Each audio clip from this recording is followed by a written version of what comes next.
So, hi everyone. I'm here with Pete Cohen today, who's a performance coach and an all-round guru, I think, around sort of managing high-performance teams. And I know you've been doing a lot of work around resiliency recently, just with the pandemic and stuff. So Pete, thanks very much. Thanks very much for agreeing to chat with me. I really appreciate it. It's a pleasure, Chris. You and I have some history, so I always like working with people that I already have a working relationship with. And yeah, when you said guru, that title was given to me not from going to some ashram in India, but it was someone who was quite well known said, "Oh, I know you're a guru because you give you the results you want." So very good. I'm pretty prolific at finding the results or the solutions to the problems that people have. My dad brought me up to believe it's not what you know, it's who you know. And my mum always said there's an answer to everything. So professionally, I believe there is an answer to, and personally, if there's an answer to the people's problems that they have, and if I don't have the answers, then I will go and track down the person who does. So yeah. Fantastic. So the last year has been a bit of a strange one, hasn't it? I mean, you and I were sort of like, we chatted for a while and sort of like, seen you sort of like, launching big events, standing in front of huge crowds, and sort of like, I've sort of been in the call center world as well. And it's like, it's been a change. I mean, we've all been like essentially been stuck at home. I mean, what have you seen with, I suppose with what you do, but then also with the clients as well? I mean, it must have been a massive impact. Well, obviously, this is something I'm actually asked quite a lot about. What is the impact of what's happened on organizations? And I haven't been able to have too many conversations with too many people because my work has been face to face. So just before COVID came along, I moved to where I live now to be near the airport because literally I was just flying all over the place and doing speaking engagements, but then often doing some ongoing work with people. And people in organizations. So it's been quite difficult to grasp, but I think it's pretty clear what's happening, and it's not good.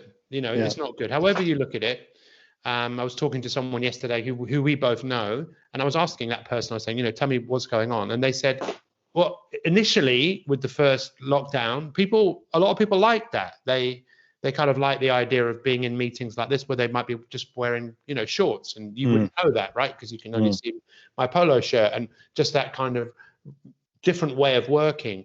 But people were then working longer in many cases because they weren't switching off, which is this kind of, there's a term called, it's transference, where task switching, you go from one task in a room, then you go into another, but you're still doing that task, you're still in work mode. What we're seeing now, from what I understand, is a lot of people who want to get out of the home. They want to be around people. They want to be around the water cooler. They want to be having conversations. They want that connection. And there are a lot of mental health challenges before, but now, suicide is up. There's a lot more distress. A lot of people needing occupational, health and occupational intervention. I think initially, people were sort of, it was quite nice, I think, actually working from home, because you can just interact with people over video calls. And I think there's been some great things in terms of certainly what I've heard is, people you can be anywhere in the country, you can be anywhere, frankly, in the world, pretty much with the flip of a switch, right? And that's been a real sort of an enabler for lots of people. And I think the good thing about it has been that almost like that work-life balance in some aspects is like that. You want to go and pick up your kids, at 3 o'clock or at 4 o'clock. I mean, you don't have an hour and a half commute, or you're not traveling from Glasgow or Penzance, wherever it is, to get home to be able to do it. So that piece has been fantastic. However, I think we've seen a big increase in terms of productivity as well. So I think sort of people have, they've either used that time to invest it into things that they might want to do. So it's either they use the commute to learn new stuff. They've used the commute to maybe get more stuff done as well, right? So you can just turn things around quicker. So I think there's that piece as well. But I think it's also been a bit, over time, it's been wearing, because I think it's just back-to-back calls, and people it wears you down, right? So I think there's a bit of sort of like exhaustion that's sort of creeping in, which is why I think you sort of like, people want the human interaction now a little bit, because they want to get out and sort of have a change. You see what I mean? And I think there's almost like there's like a lethargy that's going on. I think a little bit. That's what I kind of feel, at least. Anyway, it's like I think the lethargy is, and then now people are having to return. Some people are returning to work. It's really hard work for a lot of people because they're just so out of the habit of doing it. Thinking, I found on Facebook, I saw a memory. Facebook memories. It just came up, and it was like 4 years ago. I was with a friend from Texas. And I filmed with him. I didn't film anyone because of the back of people, but it was a Waterloo station. Yeah. And it was literally probably 20 people in front of you to get on the train. Yeah. And we went on the train and we were going to one stop after Canary Wharf. Yeah. And it was fascinating because literally everyone's squeezing in to get in. Canary Wharf, they all just go off. And then we were on our own again, going to the next stop. And there has been this way of, this is how we do things, this is how things are. But that has obviously changed. And now we know many organizations are not going to work in the same ways that they did. But the question I would be asking is, okay, well, what do our people need then? What do they need from us? I would have asked that. I was asking that question before COVID. How do we get the best out of our people? But it's a challenge, right, for employers to reach out to the people to find out, how are you? And if people are actually going to be really honest with actually how they're feeling and because my experience, Chris, of working in the corporate world for well over 20 years, is when you ask these types of questions, especially in a group, people are very much like, I'm not telling you anything because I don't want to reveal that I've got a weakness because you might use that against me.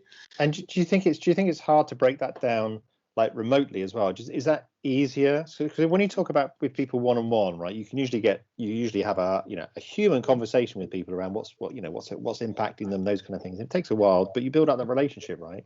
Do you think has that translated through to the online world, or do you think it's more difficult? I think it's a good question. It obviously depends on the individual, but I think a lot of people feel more comfortable in this way. They feel almost less judged and it's a very tricky situation to manage people's well-being, isn't it? It's like you've just got a job and that's your job. That's what we pay you for. But I don't know how you position this. If someone works for you, what is your response? There are moral responsibilities, right? There are obligations to people. I mean, I think during the lockdown, I mean, the people piece seems to have come much more to the fore, right? Because we've all been going through it, right? And it's been a bit of a hard time. I suppose it's just like, how do you navigate that in the new environment? And particularly, and is that going to be a pressure for them to people be back on site? And is that going to be a release for people? Because I just think it's been really tough the last 12 months, really. But it's the impact of things. So if you're an individual who's gone through this experience of working in a different way, you might not even realize the impact that it's had on you. I didn't. I mean, I didn't realize at all what was going on because I wasn't aware enough. Because I went from going to various meetings, and I spend a fair amount of time at home. But when COVID hit, obviously I worked out after a few weeks. Oh my God, I'm working so hard. I'm not switching off. Yeah. There's no. And I had to really have a bit of a conversation with myself because I was really burnt out, but was not even leaving the house, right? So that's me. I think that what I'm encouraging organizations to do is to have conversations with people in your teams around what is the impact for you, because let's be honest, human beings are very adaptable. That's one of our greatest qualities, right? We can adapt to situations, circumstances, but what is the impact of that? What is the impact long term of that? So as humans, we tend to sort of just paint, see things, I suppose, through our own lens, the lens of our own eyes, right? But also make sort of generalizations as well. And I think that's also a danger, surely, as well. I mean, like the experience going back to the pandemic, and the experience has been different for every individual as well. And even individuals in groups will have different experiences from each other's in the group. And I suppose it's down to that. Isn't it down to like individuals and trying to understand their situation and and how they react and how they feel about it, as much as sort of like doing this broad brush approach? Yeah, I mean, it's very easy, isn't it? Yeah. Sweep it under the carpet. A British way is just pull your socks up. Come on, be resilient. What the hell does that mean? And I know we can talk about that. Someone who's had a big impact on me, who I've never met, was Martin Luther King, I came across this thing that he said, I don't know where, but he said the most important question we should be asking of each other is, what can I do for you? How can I help you? What do you need? You know, even having those, you know, what has the impact been of what's been on, you know, what's that been like for you? How can I help you with this? Because in so many cases, people feel better from being able to vocalize that. And then they actually realize, you know what, I'm not the only one who's felt like completely losing it. Oh, there's something quite powerful in shared experience. But then even for me, even before COVID, you know, the thing I'm interested in is building people, building, you know, you want to scale your business, okay, scale your people, don't pay lip service to it. You know, scaling individuals and building people personally, okay, that's not for every organization. It's not for every person, because you could present something like that as an initiative in an organization, and a lot of people just wouldn't be interested. But let me give you the analogy of 100 people that join a health club, right? I'm talking about wellness, so not just physical well-being. 100 people join a health club, you can bet that a third will not come, or they won't be there in a year's time. Then you have a third that they will come, you know, maybe not a third, it's probably less, you know, that they love to do it. It's what they do. And then you have all these people in the middle that could go one way or the other. What could you do with those people, the elite, you know, the high performing of people that like to exercise? And what could you do with the ones in the middle to really help them make mental health, physical health a part of what they do? For me, there's only one way. There has to be some form of coaching. There has to be some sort of intervention where you create a culture that's just what people do. But it's almost like we've gone through it, and you almost like get through that period beforehand, almost like on adrenaline, don't you?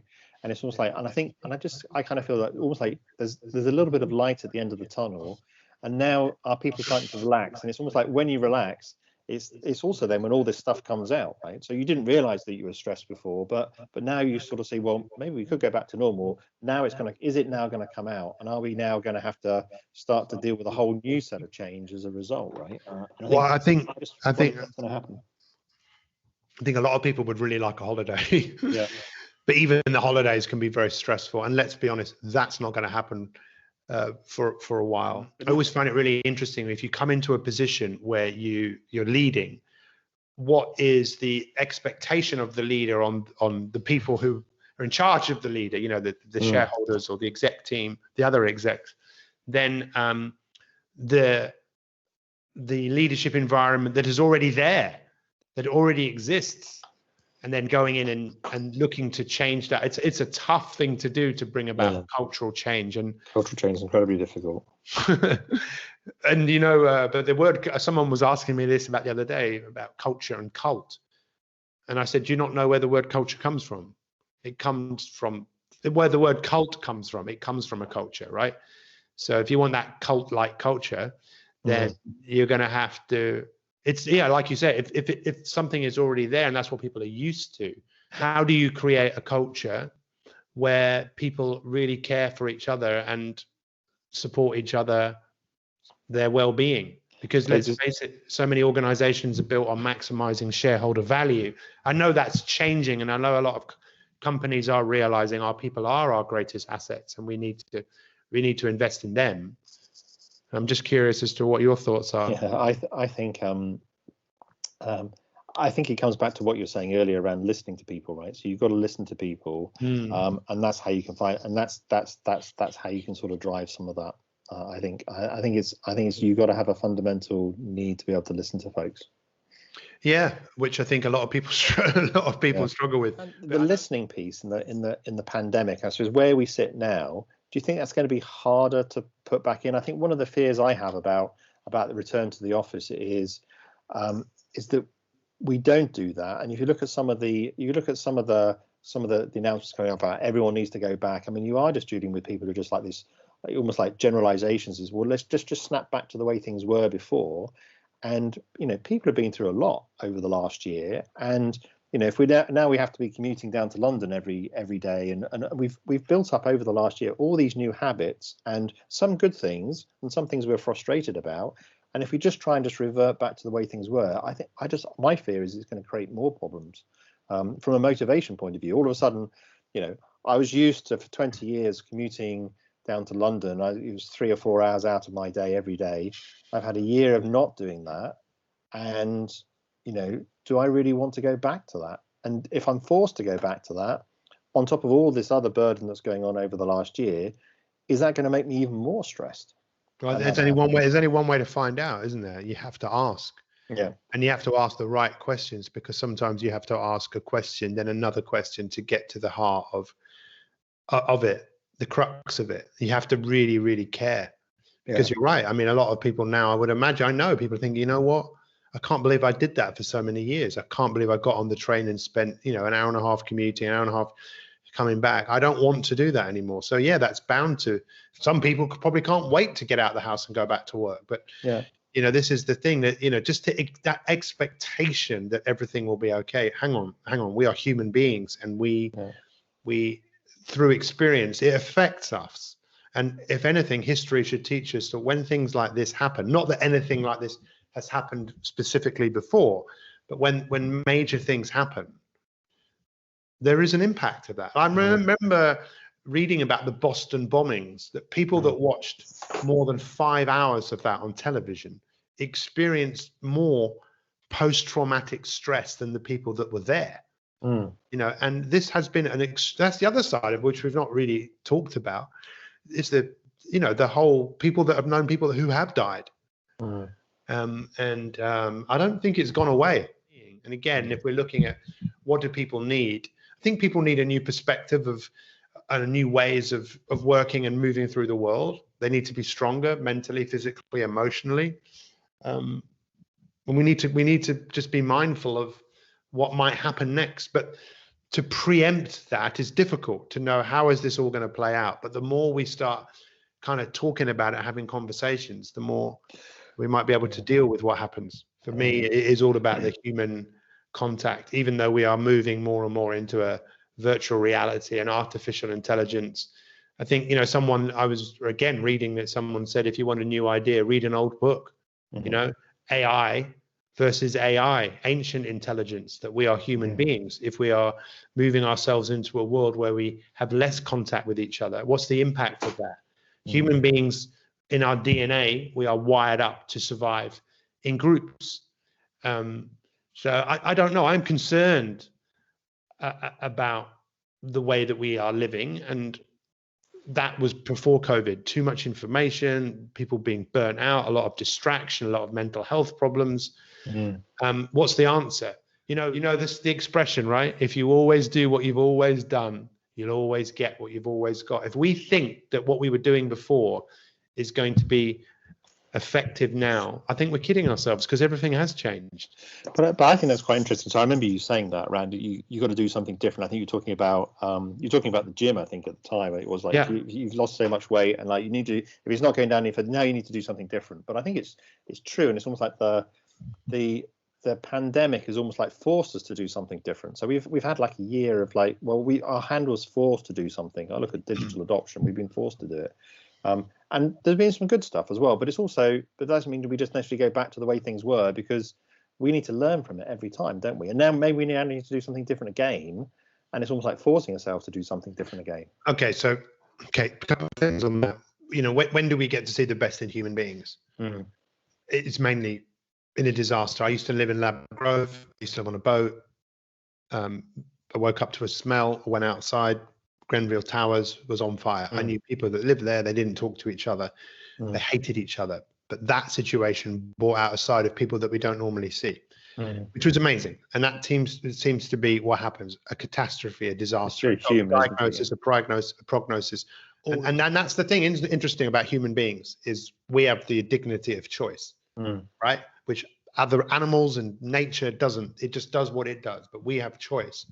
So what happens is, I've been working with the executive team at Southampton Hospital, and what's interesting there is, we were talking about what tends to happen with a hospital disaster. People rise up, but afterwards they go into a depression because they've got nothing to aim for. It's just the drudgery, the day to day, which is, imagine working in a hospital. I mean, boom, boom, if you don't have something to aim for. So my solution to that is you need to get people inspired about something that's in front, about things being better than they are today. And that takes a special type of leadership. Yeah. And what do you think the inspiration is for now, though? Because it does, I mean, the drudgery piece, I mean, I kind of get the sense that a lot of people are feeling that now in terms of like we've been through. I mean, it's been the same, right? And even the holidays, right? We talked about holidays, is you go on holiday and it's the same location, it's the same stuff. Your laptop's still there if you want it. And it's like, it's not different, right? So it is that sort of, it's the being worn down. So how do we talk a bit about resilience, but it's also like, how do we have something to aim for? I mean, what is there to aim for? Because, going back to the way things were isn't necessarily, we've seen some of the things that didn't work well before as well. I mean, what do you think? I mean, it's I think it is an age-old problem of not having something in front of you that excites you, that you want to do. And if you don't have that, that's why a lot of people resort to a short-term fix, whether that's scrolling on the internet, whether that's drinking, excessive eating, drugs, whatever it is. There's a way of just feeling good, because we all love to feel good. But you know what? What do people really want? This is from my experience, my work in human behavior for nearly 30 years, is about people want fulfillment, and they want to grow. They want mastery. They want to get better at things. They want to feel that they're a part of something. So in terms of organizations really have to galvanize people to say, look, this is what's happened, but this is still what we're about, and we want you to be a part of this. I mean, that's not easy to do, but it's not difficult, is it? We're a team. Our back's against the wall. We've got some major challenges. Do you want to be a part of this? And because our attention is being fragmented. Yeah, that is something else that we need to really help people in organization, is to train their attention. And that's why things like mindfulness techniques are powerful, because if you don't become aware that your mind is wandering or everywhere, then it will just keep wandering, and then you'll wonder why you can't remember what you were doing. You'll get burnt out.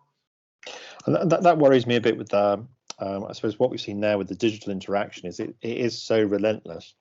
You got call after call. I know you got a call after this. I'll have a call after this, and we'll call after call, and it's like you don't have that time to think or be human in between, and you don't have that space, right? So you just become transactional, right? And that has an impact as well. Yeah, it's called. There is a word for it where it's more than just digesting. You assimilate what has just happened, and if you don't, you won't sleep very well. There's a reason why children, when they go to sleep at night, they do this rapid eye movement. And because they're just processing everything that they've seen. And if you're not giving yourself a chance to just switch off. That was my problem when in lockdown. I was just literally meeting after meeting after meeting, not switching off, not going outside. But I've addressed that now, because I realized my productivity was going down, and my wife was telling me. So if there's one thing, I suppose, from your sort of like performance side and sort of like the resilience side, I mean, what do you think we should do? I mean, you sort of spend time talking with people about this stuff pretty much most days. What's your recommendation? Is it reaching out to people, just trying to contact people? Any thoughts, really? Okay, so the first thing is about resilience. So a lot of people think that is about bouncing back. Look, you can't bounce back. You can't go back. All you can do is move through. So we have an opportunity. That's what resilience means. It actually means to move through something. And what is going to happen? Well, there's going to be more challenges ahead. So organizations should be really thinking about, how can we make our people more resilient? How can we make them feel more valued? One way to find out that is to find out what people really value. Is to have conversations with people. And in terms of what I think organizations can do, they could work to skill up their people, work with someone like me. Obviously, I don't have any issues promoting myself, but I'm happy to talk to, I'll talk to a lot of CEOs and MDs about how to navigate through this, and speak to other leaders who are, and be open to working in a new way and supporting people in a new way, and just be curious. I really would be asking people to, you could be opening up the floodgates. But you could be saying to people, listen, I genuinely care. And I know this month, I'm curious, how has this experience been for you?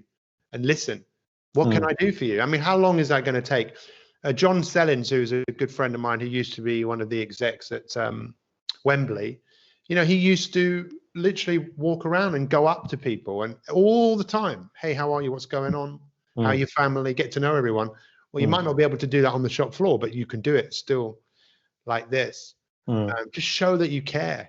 Yeah, I mean, I suppose the opportunities there in terms of like when you go back, or if we do go back, is to, I mean, there's a trigger there, isn't there, to have that conversation of how things are going, and just making the time for it, isn't it? Yeah, and trying to make it not just a superficial, you know, how are you? Oh, I'm okay. Yeah. All right, great. Bye. Yeah. You know, yeah, maybe just go a bit deeper. Yeah. Yeah. Okay. Well, Pete, thanks very much for making the time. I really always a pleasure. Really appreciate it. So it's always great to chat with you. All the best, Chris. Okay. Thanks, Pete.